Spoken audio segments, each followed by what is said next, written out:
Welcome back into our second session of BI 300, Biblical Economics. And now we're looking at now 6.1, 6.2 in our session here. And I want to go back to 2 Corinthians chapter 8, verse 4, and continue our conversation there because I was in an interesting conversation, and this happened quite a number of years ago, and I don't remember the year now. The kind of things kind of escape me now. But I was in England, and we were in England, and it was kind of a funny situation that developed there. We were at one of the seminaries there. We were asked to come in as guest professors. We were going to lecture for that week in the seminary, and we were in London, and we went to Wales, and we were there. And it was kind of interesting because we got into a discussion about the English language. And as far as the British were concerned, in the empire, in the English empire, we, the Americans, are barbarians in the way we speak. Okay? We have brutalized and crushed and ruined and destroyed completely the English language. And so we were learning, in fact, we almost required translators between us. And we got into 2 Corinthians chapter 8. And one of the professors said, you see, you barbarians have no understanding of the English language. And I said, well, how is that? And so I wanted to play. I guess I was in one of those moods. I have to admit, I do get, from time to time, I get playful. I just want to play. I just want to see what's going to unfold and undevelop. And so the professor now, for the full day, he had been quite cantankerous. He was attacking. He had all kinds of remarks that were quite condescending, and you can tell he was speaking down to us. And I just kind of kept ignoring it. And it was a group of us professors from the United States that went. And on this particular occasion, I was not leading this group. Most groups I lead, but on this one I was not leading. I was asked to come as a professor along, and I said sure. And so I submitted to the authority of my local group leader, and he was a professor from another seminary. And this English professor, he just kept speaking down. And finally, I saw my fearless leader, okay, the American professor, seminary professor here from another institution. In fact, he was from Westminster Seminary. And he finally, I guess he couldn't take it any longer. And I could see he was getting flustered and frustrated, and he actually stuttered a little bit, and you could see the veins were popping out of his neck, and you could see he's turning red, and I was like, wow. And so that was my clue, okay? It was my cue, okay? It was my permission to finally speak up. And so I said, well, professor, I said, now that, it was one of those very formal kind of things where everybody calls each other, professor, sir. We've been sir to death. We've been professor to death. Your reverend, your majesty. It's just after a while, you go back to your hotel room and you're afraid to speak, okay? But we were there, and finally I asked the professor, it was my turn to get up, and I got to 2 Corinthians chapter 8, verse 4. And I said, let us turn to the scriptures in 2 Corinthians chapter 8, verse 4. And I was reading out of the New American Standard Version of the Bible. Begging us with much urging for the favor of participation in the support of the saints. Now, I always tell people what version of the Bible I'm reading out of. Because before you, at any given point in time, you may have multitudes of versions of Bibles in front of you. And immediately the professor, he didn't even raise his hand, he just stood up. And he said, you obviously have butchered the King's English. And so I just looked at him, and I guess, I have to be honest with you, I must have had a smirk or a smile on my face, and it's usually a smile, because I said, now, please explain to me, sir, which part of begging us with much urging for the favor of participation in the support of the saints that I have butchered. He said, that is not proper King's English. I said, okay, what is the proper King's English? Right? Now, I had a King James Version of the Bible. And sure enough, he whipped out the King James Version of the Bible. He says, the King James Version of the Bible reads this way: praying with us much entreaty, that we would receive the gift and take upon us the fellowship of the ministering to the saints. Now, I had two options here. As my son loves to say, what? He loves to do that to me. And, you see, or I could have just remained silent. But, it was one of those things I could not help myself. So I did the, what are you talking about? And he said, whatever barbarian version of the Bible you're reading is completely unacceptable because it does not properly translate. I said, okay. I said, explain that to me. He said, there is a profound difference between begging, sir, and praying. So I said, well, sir, it depends on which praying are we talking about. And he looked at me, he says, and this is literally what he told me. He says, what idiotic statement is that? You could tell we were not friends immediately. Okay? And here's what he was trying to draw the distinction to. You take this phrase here, begging us with much urging. Okay? And this is what the King James Version of this verse says. It says, praying us with much entreaty.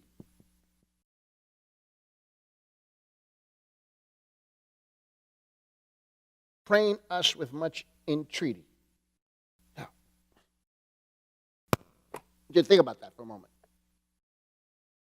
How many of you understand in this postmodern era, which you have understood praying us with much entreaty, begging us with much urging? So he wanted me to understand that what I had read out loud in my version of the Bible was completely wrong, completely out of order, and it had a completely different meaning. And so I suggested to him, well, let us go to the Greek language. We do agree that even the King James, even the King's English is subjected to the Greek. Now, he objected to the subjection. He said, sir, how dare you? And I said, well, sir, let me ask you a question. Was the English language come before the Greek language, or did the Greek language come before the English language? And this is literally what he told me. He says, I yield. I love the English. He says, I yield. And so he sat back down. Now, let's take this word praying. This word praying, okay, right here, which is the word we use here as for begging, okay, is the same word, deomai.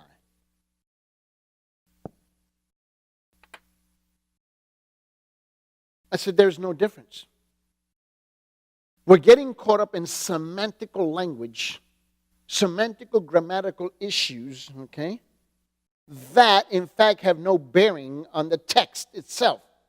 The focus is on the text, but since you have insisted on going down that road, let us go down that road. Because you see what we have in front of us, he says, in praying us with much entreaty. And the reason I raised the issue, because I was dealing with a group of pastors from Nepal, a group of pastors from England, from India and Bangladesh, where they have a very rich British historical background. And so I was talking to them about this. And I had them in a group and I was training. And we got into this discussion. And I said, listen, the Macedonian churches, what they were doing is that they were begging to be a blessing. This is the idea of the phrase, praying us with much entreaty. Now, for most of us here on this side of the pond, if you will, or this side of the ocean, we don't speak that way. But we clearly understand what is being said. Now, the word praying is from the word deomai. That's what that word is. It means to beg. It means to plead or implore. It means to long for the desire. That's what it means. It's the exact same word.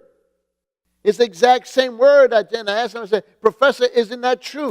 It means, right, to implore. It means to plead. It means to long for the desire. I said, does it not mean that? In this context, the word praying, does it not mean that? I said, yes. They beg with much entreaty. Entreaty. Now let's take this word entreaty here. Which is the phrase that we use for much urging. And I want you to see this with me. So I told him, I said, well, is it not true that this word means, okay, and this is the word, entreaty is going to be this word right here. It's going to be the word para.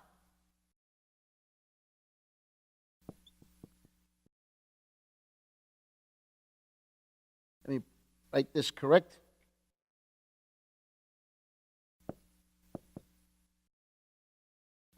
It's going to be the word paraklesis. That's what this word means right here. Paraklesis. Now look what it says here. It says with much urging. Here is with much entreaty. Now what is it saying? It's saying it's the word powerful. Okay. It's going to be the word persuasive. Discourse. It's a persuasive discourse. It's a stirring, S-T-I-R,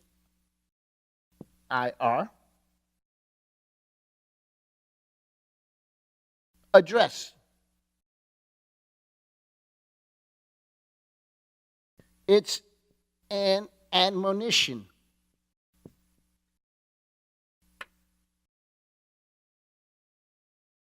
So, whether you use the phrase praying us with much entreaty, or you use the phrase begging us with much urging, we're going to come across that this phrase with much entreaty, okay, is the word paraklesis. And it means it's a powerful, persuasive discourse, a stirring address, an admonition. Again, it was the picture that I had drawn in the previous class session, you remember, where you almost grab the person by the lapel and you're begging them. You're begging them.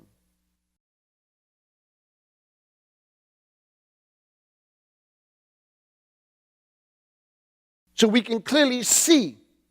In other words, that's what I'm talking about. Their intensity to invest in others. This is the shocking part of this teaching, is that it was not the rich church looking to seek to invest in others. It was the poor church, the Macedonians. They had the intensity to invest in others, and this is what is being communicated. Why? Because they had something that many churches don't have today. This is it. Let me share with you. They had transformed hearts.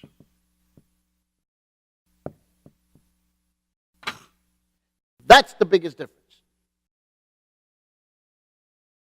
That in spite of their social, cultural, economic, political condition, the Macedonians, the poor church, they had something in addition to that, because almost every poor church around the world that you go to, and I've been in many different parts of Africa, many different parts of Latin America, many different parts of Europe, many different parts of Asia. And what you see is a lot of ports of churches, and they all have they have the similar economic, social, cultural, societal kinds of conditions. But every once in a while, you will come across a church with distinction. What is that distinction? The distinction is transformed hearts who are looking for somewhere, someplace to where they can invest in the life of others. That's the profound difference. So let us at least try to get a handle, an idea. See, I just want to encourage you that we don't read through the scriptures too fast. We have a proper transformational and transcendental background as to what is taking place in these verses. Now, these Christians in the Macedonians, they were pretty insistent about giving to the Jerusalem Christians. Once again, they didn't know who they were personally. They were begging to be a blessing and to have the honor of giving their gift to the Apostle Paul. Paul was not doing the begging here. It was the Macedonian church. They were doing the begging. The people that were making the sacrifice and investment, they were doing the begging. Please accept our gift. Take this gift to help the other poor churches in Jerusalem that are suffering the same fate that we've already suffered.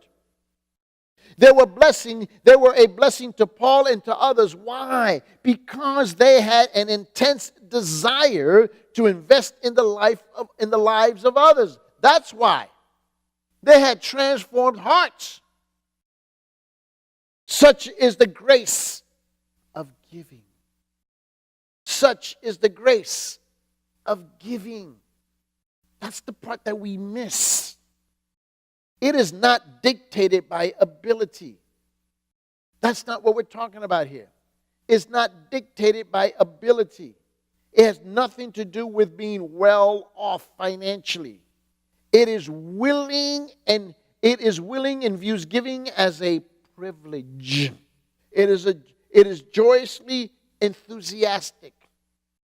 They understood. When Jesus gets quoted in the book of Acts in chapter 20, if you remember, the single most powerful quote about giving is a quote that the book of Acts gives us with regard to the person of Jesus Christ. He said, "It is more blessed to give than to receive." See, human tendency, human nature is that it always wants to receive. We build our lives around need.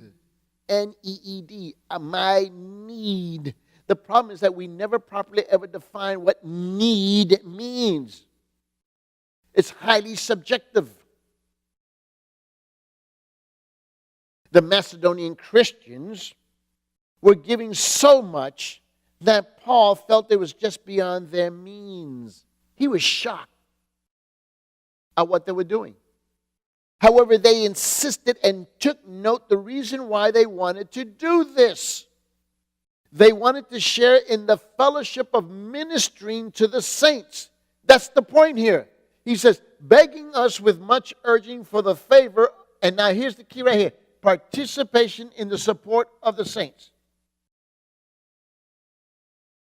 You know,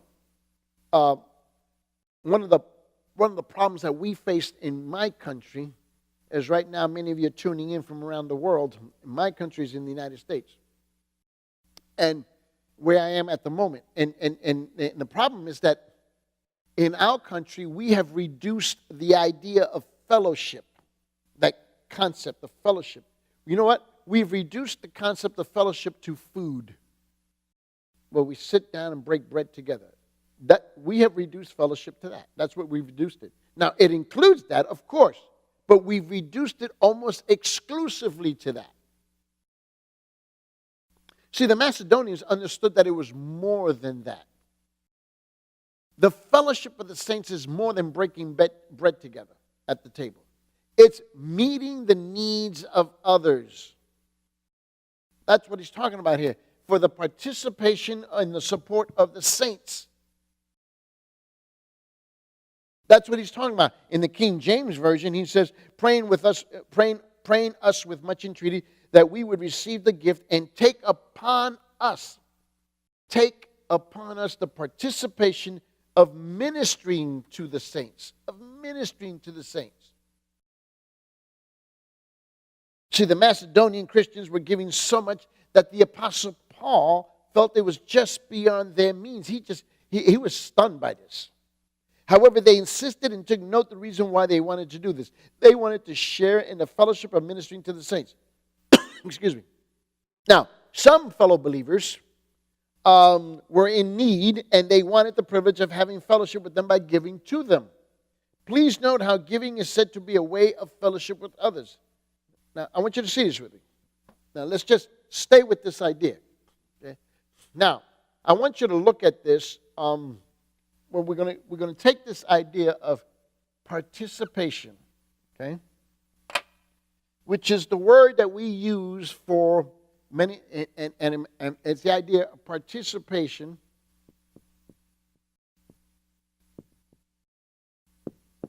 Okay.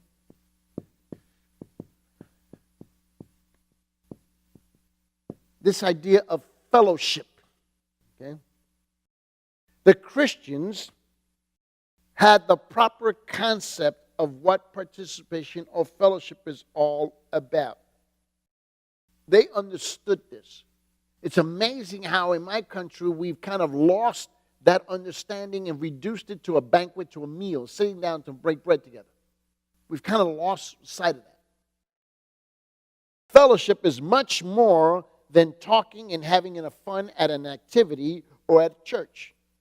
You know, we have these fellowship meals and everybody's laughing and having a good time. Well, that's part of it. Of course it is. I would never deny that. However, the word is derived from the Greek word koinonia. Okay? And here's where we get this word. This word fellowship is going to be the word koinonia.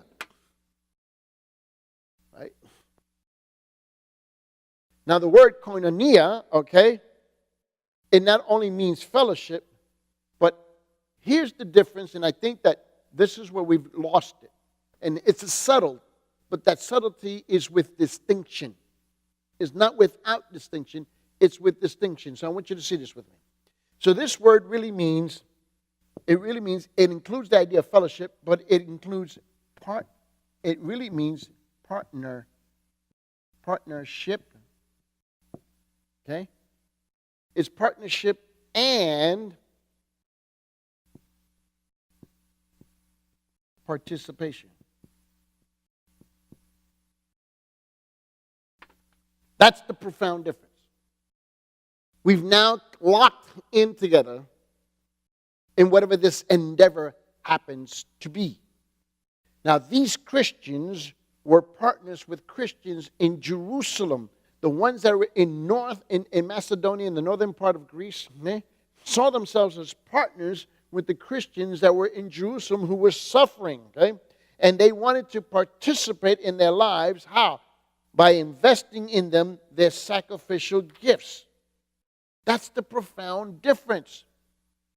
You see, beloved, when we give to our church, wherever it is that we happen to be around the world, to other Christians in need, wherever that happens to be. When we support our missionaries, wherever that happens to be, we are having fellowship with them because we're now involved in partnership and participation. We demonstrate that we are partners with our missionaries by participating in their lives with our prayers, of course, and financial support. We give evidence that we want to be a blessing by investing in their lives and ministries.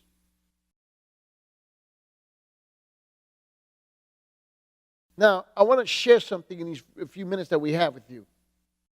And I want you to think about this. And it's a story that's related about General Gordon. General Gordon. He was a general. And he was affectionately known as Chinese Gordon. That's how he was known. When the English government sought to reward him for his magnificent service in China, he declined all monies and titles. He said they wanted to give him a big financial reward. They wanted to give him some titles, and he literally declined it all. But he accepted a gold medal on which his name and a record of his 33 engagements were inscribed. Okay? And on this gold medal, it had his 33 battles that he was involved in. Okay? And he won. Now, the story is a true story. After the death of Chinese Gordon or General Gordon, the medal could not be found. His family, his friends, they went around. And finally, this is what was learned. Listen to this very carefully. Finally, it was learned that he had sent it to Manchester during a famine. They were experiencing a famine with the request that it be melted down and used to buy bread for the famished poor. His most treasured thing was made out of pure gold. And it was a very large metal. And he had it melted down. Why? Because he understood, he understood this idea of participation. He understood this idea of fellowship. He understood koinonia. He was going to partner in participation, okay, with those who had a great need. Do you follow me? And in his diary, they found this. The day he had written these words, he said, the last, and this is what he says, let me quote it, quote unquote, the last and only thing that I had in this world that I valued, I have given over to the Lord Jesus Christ. It was his desire to be a blessing. It was the only thing he valued, this one medal. And he gave it to the Lord Jesus Christ. How? He sent it to be melted down, okay, to feed the poor during the famine. So here's my question to you.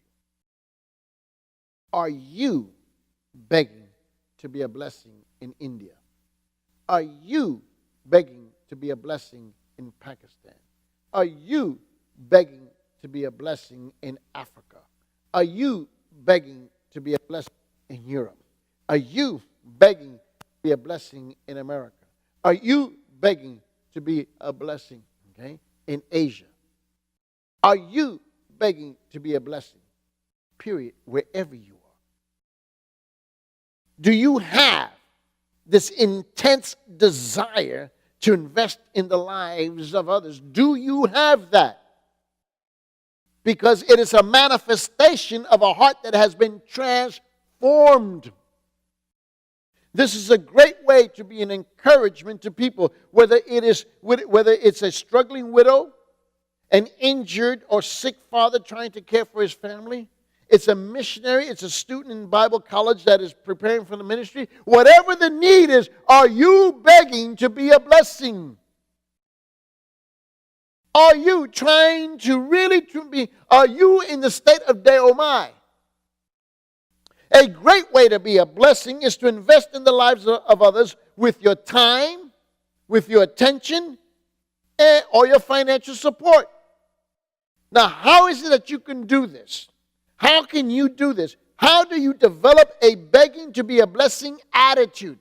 A begging to be a blessing attitude. How do you develop that? Well, when it comes to giving or investing in other people's lives, it is vital that you have a proper biblical perspective of what money is and what it is not. You see, how people view money is an effective barometer of their spirituality. And notice that everything we've said here in these last two classes is about the attitude of a poor church in Macedonia who is seeking to be a blessing to others rather than to be blessed. They were begging to give. They were not begging to receive. That is the most profound difference that we have today. We have lost sight of the truth of the eternal Word of God.